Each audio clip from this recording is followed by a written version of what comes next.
to get out. Okay, we're in 6b, and we're at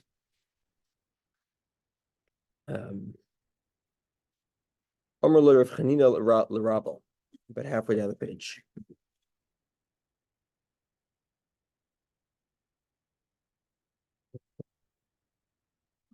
Haba.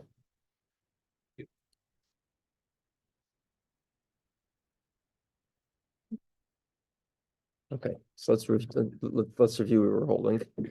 The question here was, if you, in a scenario where if you take the item, you get to keep it, can you sanctify the item even if it isn't in your property?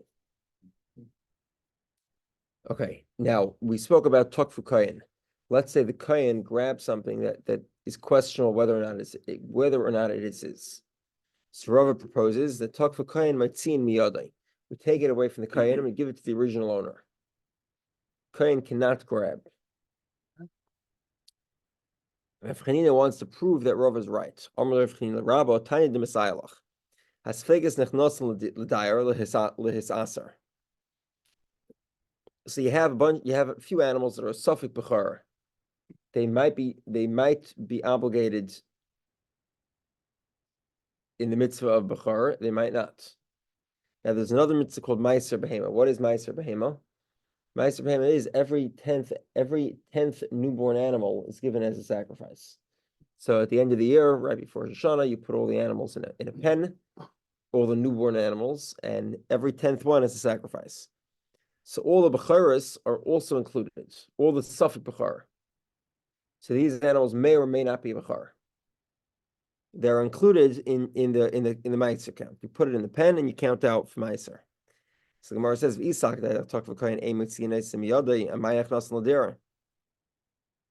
say that the Kayin is able to steal, not that it's able to, if he takes a Safek Bechar, he can keep it, then how exactly can he put it in the same pen to count up for Meiser? What he's doing here, if the animal is actually a Bechar, you don't need to take off Meiser, because the animal is a sacrifice. Meiser is only taken off in the non-sacrifices. Right? Mm-hmm. So the fact that you're putting these animals, which might be a sacrifice, because Bechor is a sacrifice, into the pen, indicates to us that we don't know what its status is, such that if the Kain would take it, we would not allow him to keep it. We would force him to put it back in the pen, to force him to give back the original owner, and that's why the original owner has to keep track of it for Meiser. Beside that, I'll talk about Kain ein Metzinas miyada. You can't take it away from the Kain. If the Kain grabs it, he would be able to keep it. So how can you put them in the pen?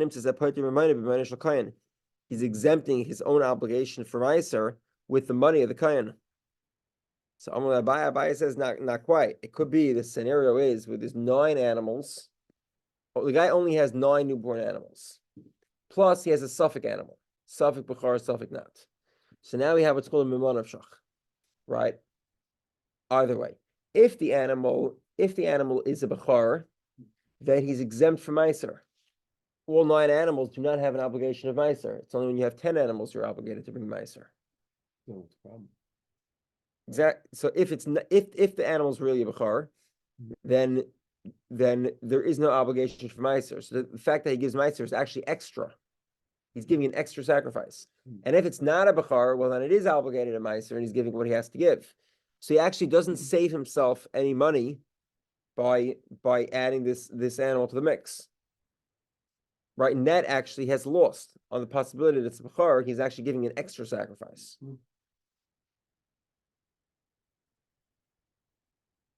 So Abaye says, not quite. It doesn't prove the statement of Rabba. Leslie Elatishi, he only has 9 animals. And this last animal, which is a Suffolk Bechar, the Manavshach, whichever way you go, if the animal is actually a Bechar, if the animal is not a Bechar, then Shabar Kamaiser, then he needs to take off Meiser. And he lav bar chiyuvahu, Tish lav bar isurinu. and if the animal does not require, if the animal is a bachar and therefore does not require meiser, well then 9 of them don't either require meiser because you have to give meiser if you have 10. Okay, and therefore Abaye is saying that, in other words, the Gemara tried proving that talk for kayin ein meitzia naisim yadai. Why ein meitzia naisim yadai? Because if the kayin takes it, you cannot take it away from him. I'm sorry, if the kayin takes it, you could take it away from him. That is why the person can count that animal as one of the meiser animals when he's counting out in the pen. So Abaye says no, it could be a scenario where the kayin would have been able to keep it. So why is he allowed to count it as part of the meiser? Because it is the 10th animal. If it is the 10th animal, so then we have a mamon of shach. Either way you go, you're not gaining anything by counting it as a 10th animal. Either it's not a bachar and you have to take off meiser, or it is a bachar and you would be completely exempt. So then Abaye withdraws his argument and he goes back to Rabbah. He says, no. Talk for kayin ein meitzia naisim yadai. If the kayin takes it away, we take it away from him. Lav milsi the amri sveik alav aris v'rinin. Lav milsi the amri the sveik alav aris v'rinin. The Gemara is presuming here that if the animal was a safek b'char and the kayin was allowed to keep it, then it would not be eligible for meiser. But that's not true. The animal would still be eligible for meiser. Let's explain. The Tanam we learned kafat echad min amnuyin l'toichan kulan peturin.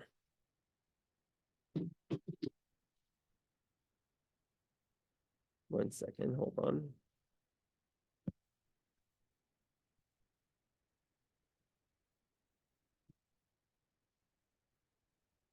Sorry, as follows.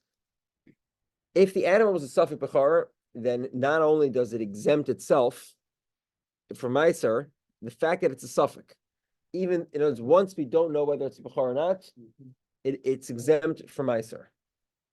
So Abaye's mamon of shach doesn't even apply. Let's explain. If an animal that's in doubt creates a doubtful meiser, right, which makes sense, right? If the animal's in doubt, well, then the meiser is in doubt. Then Abaye's counter argument makes sense. You can make a mamon of shach. Either way, if it's obligated in meiser, well, good. And if it's not obligated in meiser, well, nothing's obligated in meiser because there's only 9 animals. That makes sense. But the fact that it's a suffix, according to Abaye will explain, makes it ineligible for meiser in the first place. You can't say, well, if it is, if it isn't. It's not how it works. The rule is once you don't know, you don't put it in the pen.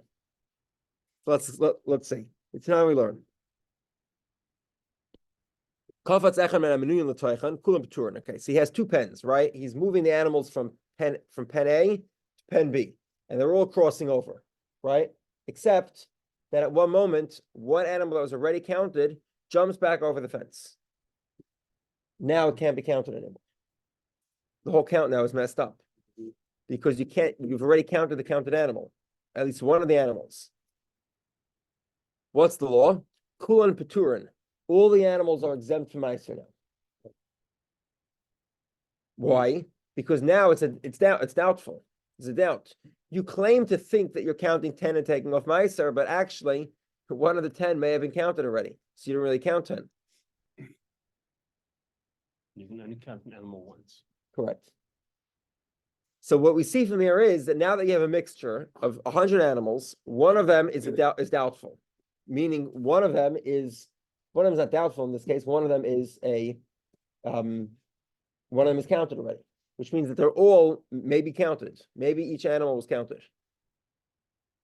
In other words, maybe this is the one animal that was counted, which ruins the whole thing, and they're all exempt. If you say that 10 requires counting, so let's count 10.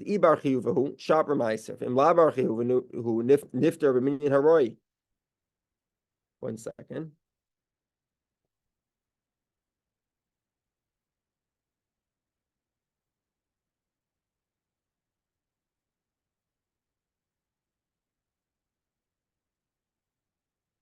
Okay. Here's another law of Meiser. Let's say you're counting.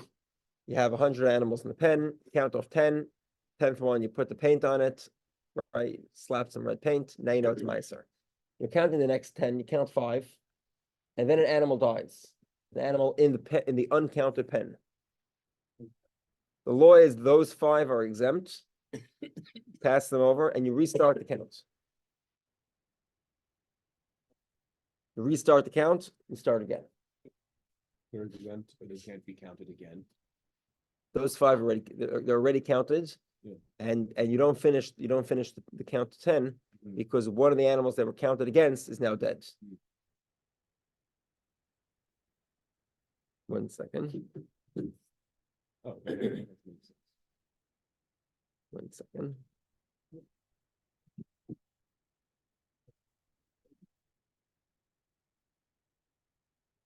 Sorry, you just start over. See, those 5 are counted already.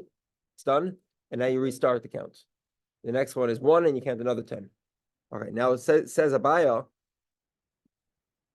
Well, you have 1 animal in the herd of 10. Yeah, I'm sorry, you have 100. Guy had 200 animals. He counted 100. One of those animals jumps over the fence. Right now, there's 99 animals in one pen and 101 animals in the other pen. One of those 101 animals is counted already. Page position, please, Rabbi. We're on the bottom of 6B. Bottom is the subjective term. Where on the Last line of the page, the Amarova. 1 second. Hold on.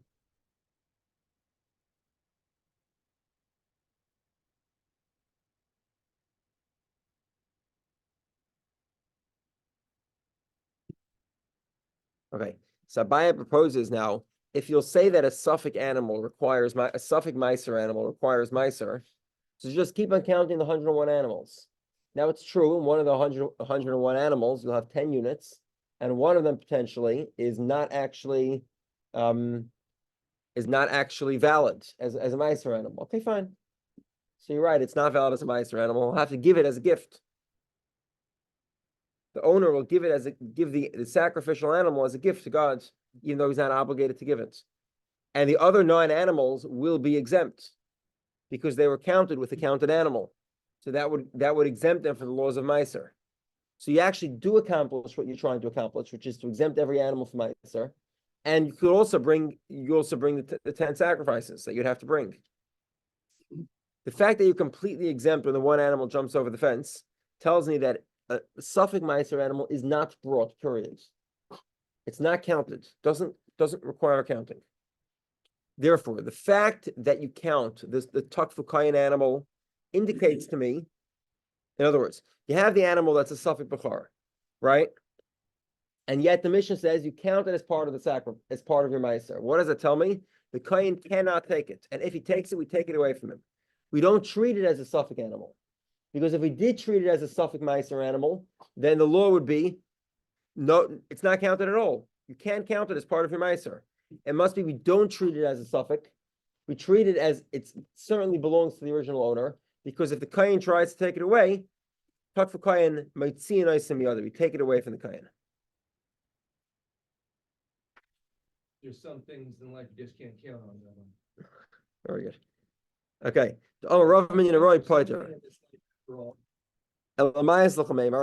what's the explanation? So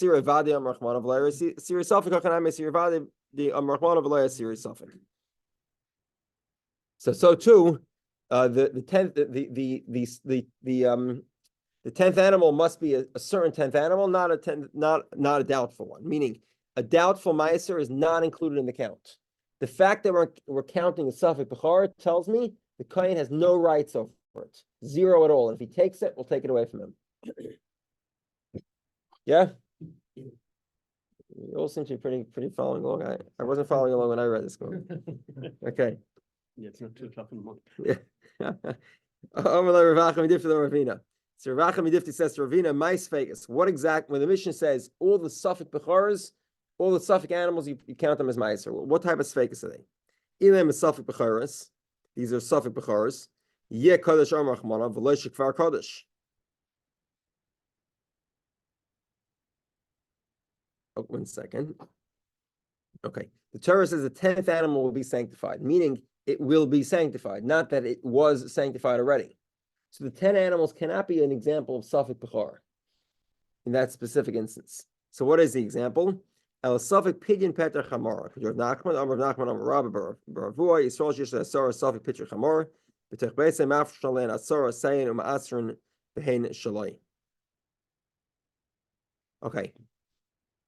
Okay, same story. Basically, the suffix here is he had Peter Chamor. What's Peter Chamor? Redeeming the firstborn donkey. He had 10 donkeys to redeem, and he redeemed them against 10 sheep, 10 newborn sheep to give to the Kohen. But we're not sure if they were actually redeemed or not.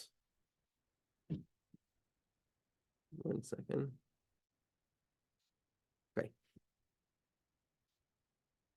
Okay, let's explain. Okay, the guy has 10 firstborn donkeys. Okay, but of those 10 firstborn donkeys, we're not 100% sure that they're all firstborn donkeys. It's questionable whether or not they're firstborn donkeys.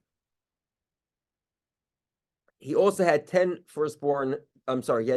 newborn sheep. None of them were Bechara. So he said that 10 newborn sheep should be redeemed against the 10 donkeys. Those newborn sheep are going to be brought as sacrifices, but because they're doubtful, we say that he's allowed to separate another 10 sheep against those 10 newborn sheep to bring those as sacrifices, and then those 10 newborn sheep are counted for Meiser. You The have 10 second sheep, 10 or the first 10? The first 10 are his own newborn sheep. and they're counted as Meiser Because talk for Kohen Mציעא Miyade. Because even though they might belong to a Kohen, but no, we don't. The fact that it might belong to Kohen is not sufficient. Ultimately speaking, he did have 10 newborn animals, and he has to take from Meiser. Okay, getting back to the question yesterday. Okay, so what's the story with the bathhouse? Right? Remember the two people fighting over the bathhouse? It might be bathtub, by the way. We'll get to it. And Position again, Rabbi. we're now on 7A, a little less than a quarter of the line down the page. Last one on the line is Tashma. First one is the Omar Rav Chia. Okay, so remember, so the Mesusa, we had two people fighting over it.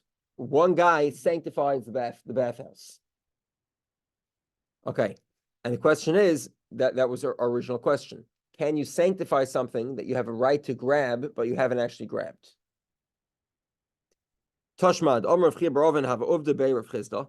There was a story with Rav Chisda, Bei Rav Huno, in the house of Rav Huno. Upashta Mehad Amrinon, Mehad Omer of Nachman, Kamma She'en Yachol Haitzi B'Dayanim, Hektisha Einay Kodesh.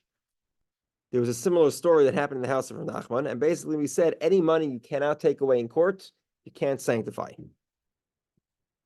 Hayachol Haitzi B'Dayanim, Hektisha Kodesh, Alpha Gav Delay Afke. Okay. So the proposal basically here is because this bathhouse, maybe he could, if he was able to collect it in court, then the sanctification would be valid. And if he couldn't collect it in court, it would not be valid. So Gemara says, you mean to say that if he can collect it in court, even if he doesn't actually own it, if he doesn't actually have the item in his possession, he could still sanctify it. Even though the court did not order it to be his yet. Rav Yechanan points out, we saw this in Kamma. If somebody steals it, a robber steals something, Reuven steals from Shimon, and Shimon doesn't even know that the item was stolen yet. Neither Shimon nor Reuven can sanctify the item. Zelafish ein shalai, the robber, because it's not his. Zelafish ein reshusay, and the original owner, because it's not in his possession anymore. Okay, the implication here is that if they could take it away in court, then if the bathhouse owner who sanctified the bathhouse could collect it in court, then the sanctification would be valid. The Gemara asks, though, why would it be valid if it's not in your possession? You can't sanctify it. So the Gemara says, no. Did you think we're talking about a bathtub? No. The Mesusa Mikarkoi, we're talking about a bathhouse, askinan. We're referring to. Obviously, like we pointed out many times, you can't steal property, right? You can't just load it onto a flatbed truck and drive it away. It doesn't quite work that way. So therefore, if the court rules that the bathhouse belongs to him, then it instantly belongs to him. There's no active acquisition that he needs to do. So therefore, it's considered already in his property, and therefore his sanctification is valid, if it would turn out to be his. Squatting rights isn't a thing. There is, but it wouldn't change the fact that it's still owned by the original owner. You missed over that. You missed. I missed Okay, all that. one second. Okay. Now we go on to a little bit easier topic. From Israel says from Avu, two people are holding on to the talis. Each one is pulling. Each one gets the portion that's in their hands until where their fingers reach. Vashar and the rest of it that they're both pulling that's in the middle, they split it evenly. Rabavu made a motion like this. What was the motion? The Gemara, he was going like this. So what does this motion mean? So the Gemara says it means ubeshvua. You have to make an oath. He's pointing to heaven, meaning with an oath. Don't forget about that. Okay, so the Gemara says the Mishnah says you split it equally. But like Tani doesn't say it doesn't give you extra privileges for having more of the talis inside your hands. What's that referring to? What happened was they were each pulling the strings. Let's say if the modern talis, what we call talis, it would actually be the strings. In the talis of the Gemara, which may be a religious garment, may not, it refers to the extra weft strings, which are sometimes connected to the garment. They were grabbing onto that. In other words, nobody was grabbing onto the garment itself. That's why you split the garment equally. The command of Pasik Dami Vikani. So let's explain.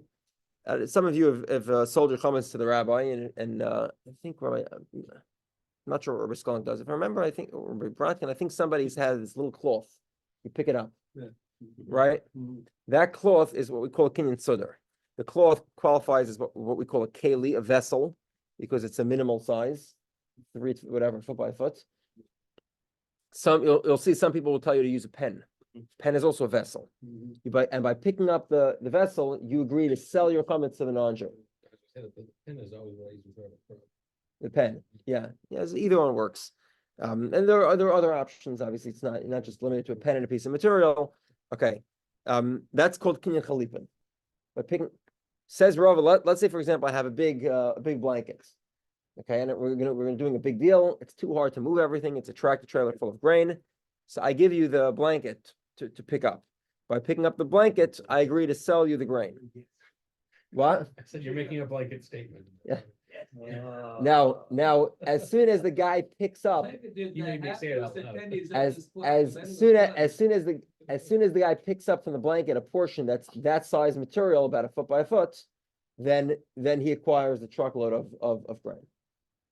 In other words, in this case, actually the blanket isn't. I'm holding most of the blanket. It's a big blanket. All he did was pick up a foot of it, basically, square foot. The kinyan still works. Sigmar says 1 second. Is that the case? But the rest of the blanket wasn't picked up. So the guy was divorcing his wife. He had a get. He's tied it with a string, and he throws the string to his wife, but he's still holding the string. The string is a leash on the divorce, right? So he throws the divorce, but he's still holding the string of the divorce. He's able to grab it away until she holds it such that he can no longer grab it away. The divorce is not valid. And it's like if he can pull it and get the divorce back with the leash. So the divorce is not valid. Divorce is valid. 1 second. So by the blanket, the guy could hold it, could pull it away. The kinyan is valid. Right? The blanket, he's using kinyan chalipin. He's picking up a small portion of the blanket, trying to acquire the tractor trailer. That kinyan works. It's valid. Even though I'm holding the rest of the blanket. But with the divorce, it's different. If the husband is able to pull away the divorce with his leash, then the divorce is not valid. What's the difference? So Gemara says husband creases being on over there with regard to divorce, they need to be completely separated. The fact he could pull away the divorce makes them not completely separated. But that law is limited to divorce. It doesn't apply elsewhere. You have to give, and you gave. And it was done, it was accomplished. Rava says, let's say it was a gold talus. Again, talus here could be in a religious garment. It could also mean a blanket. So then Cholkin, they split the gold. So Gemara says pshita, obviously. Like the gold is, the Gemara says, yeah, the gold is the middle line. So Gemara says, well, that's also obvious. Obviously, if you split it down the middle and the gold is in the middle, they'll split the gold down the middle, 50-50. Hanam pshita, let's the mikra gabe dechad. The gold is actually closer to one person. Ma'otem, I would think the guy says, let's split it along the middle. So in other words, me and the other guy are pulling the garment. The gold is closer to me. So I say, let's draw the line this way. So the guy says, no, we should draw the line that way. Right? And therefore it's split equally. And it's split equally. Okay. Now we get into an interesting discussion. Two people are holding on to a document. It's a loan document. There's a borrower and a lender. The borrower says it's mine and I haven't collected it yet. I'd like the document to collect. So there's two options when you pay back a loan. There's two options. Either you can get a receipt, right, or you can take back the loan document and destroy it. The Leiva says that's what he did. He took back the loan document, but before he had a chance to destroy it, he lost it. So what do? We have to verify the document. We'll explain the Gemara in a moment. Divrei Rabbi, that's the opinion of Rabbi. Rav Shimon Gamliel says Yachloiku, they split it. We'll explain in a moment. Nafal Yadai, and it falls into the hands of a judge. Then it can never be used. Rabbi Yossi says it's the same as it was previously. Let's explain. Amar Mar, let's go through this again. We have to verify the document. So Rebbe says you find the document. They're both grabbing onto it, right? The borrower says it's his. The lender says it's his.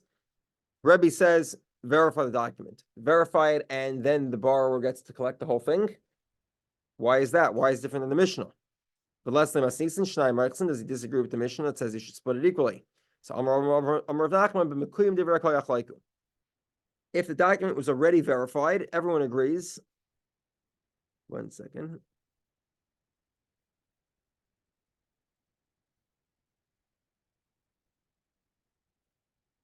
If the document was verified, everybody agrees that they split it, meaning we don't know who to give it to, whether we should give it to the borrower or the lender. So what we do is we say the lender owes the borrower half. Kipligi, what's the debate? When the document is not verified. Rebbe says, look, even though the lender is effectively admitting to the borrower, right? The lender says it's a legitimate document. He just says he paid it up and it's his. He lost it. Right? So do you need to verify such a document? Rebbe says, yeah. Typically, a notary is necessary, what we call kiyum shtaris in Hebrew, when the document is in dispute. One guy says it's forged, one guy says it's not forged. But over here, the Leiva is not saying it's forged. He's agreeing it's a valid document. He's just saying that he paid back half. He paid back the whole thing. And it was lost from his possession. Rabbi said, despite his admission, even though the borrower admits to the document, it still needs kiyum shtaris. It still needs to be verified. And if the guy verifies the document, then polag, they split it equally. But if he doesn't verify it, loy polag, they do not split it. My time, it's a useless piece of paper. Until the document is verified, you cannot use it, even if the borrower admits to the document. Okay, who's approving this document? Loiva, the borrower. Haka'amar, the priya. But the same borrower that says the document is real is also saying the document was paid back. Therefore, you need to verify the document. To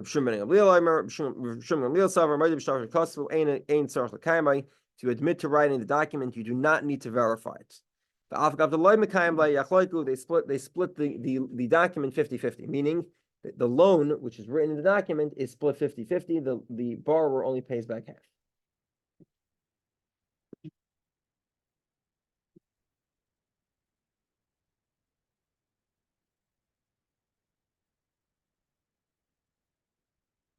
Okay, let's continue. Nafali Adayan. It falls into the hands of a judge. What exactly does that mean? It can never be used. And what's unique about a judge over any other person in the street? So Rava says, Kamma, this is the scenario.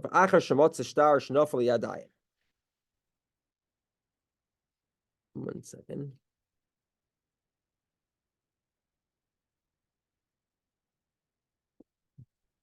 If somebody else finds a document that was previously in the hands of a judge, meaning it was verified.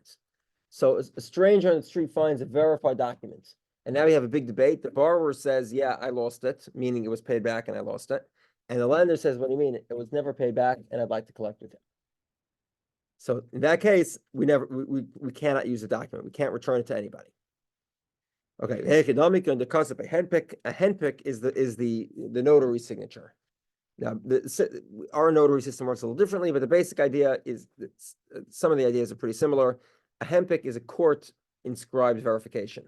Now, maybe the handpick is forged. Yeah, it could be it is. But a handpick is the easiest thing to verify because the court has very well-known signatures and a very well-known seal. So once the court has verified a document, it's much easier to verify the same document again. Okay. 1 second.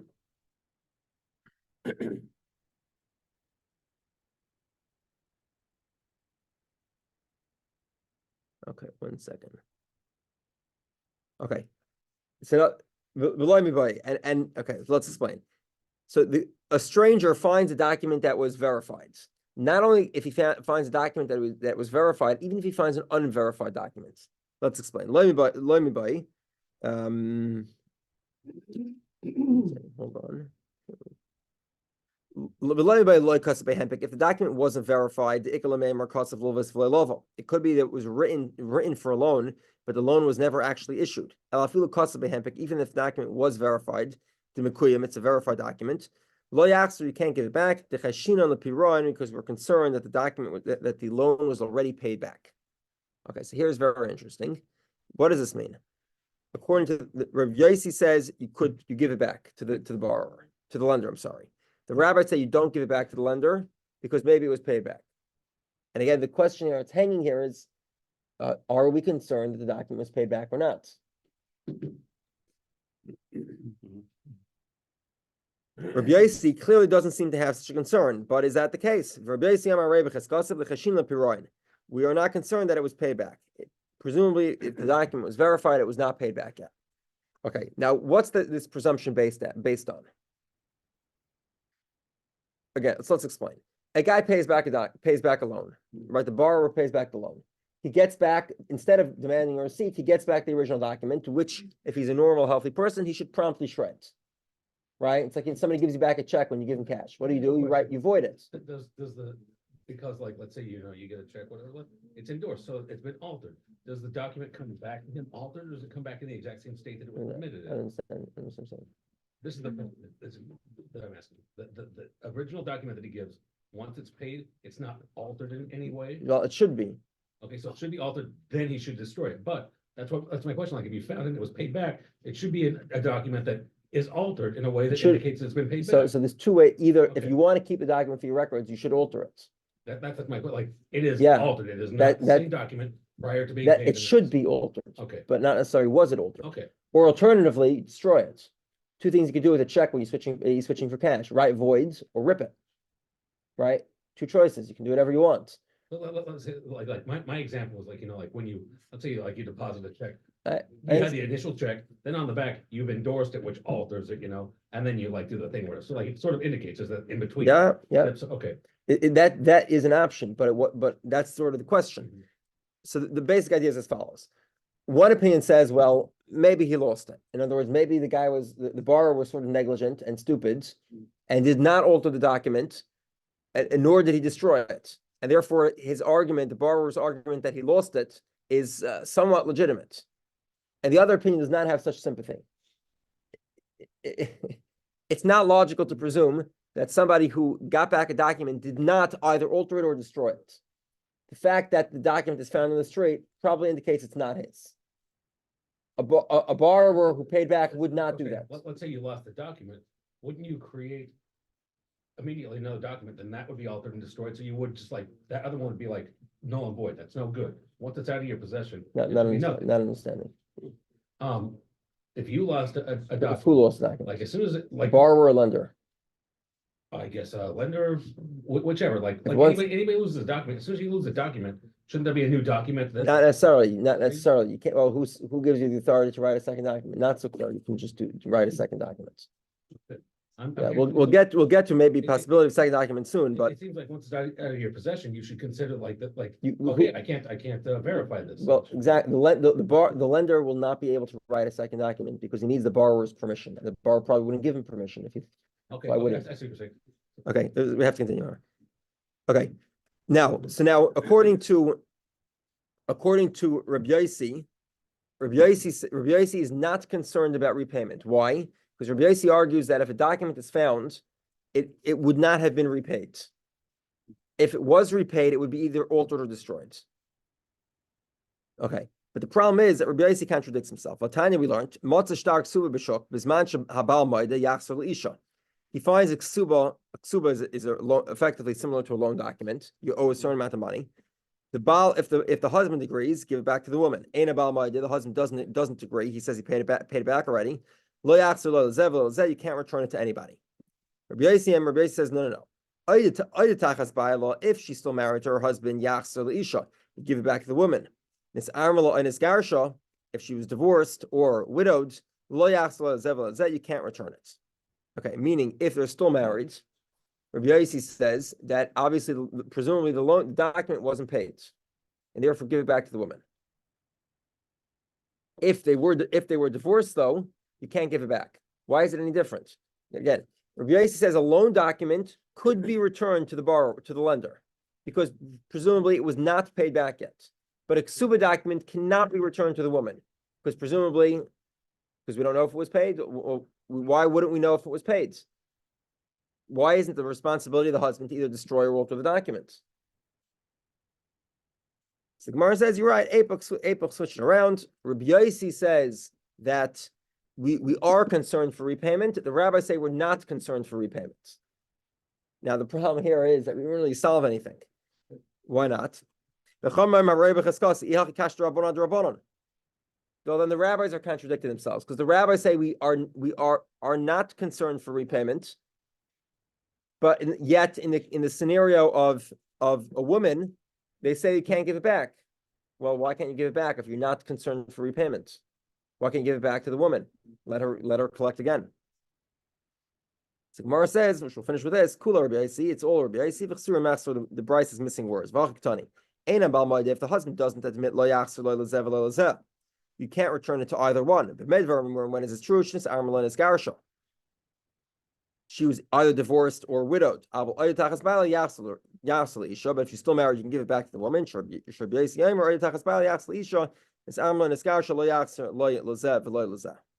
Okay. Basically, the entire Bryce is all Rabbi Yossi's opinion. Rabbi Yossi is not concerned about repayment. I'm sorry, 1 second. Rabbi Yossi is concerned that maybe you repaid and therefore you did not get back the document. And the rabbis are not concerned because they say you should have changed or you should have altered or destroyed the document, and therefore you give it back to the borrower. Okay, and we'll continue from here tomorrow.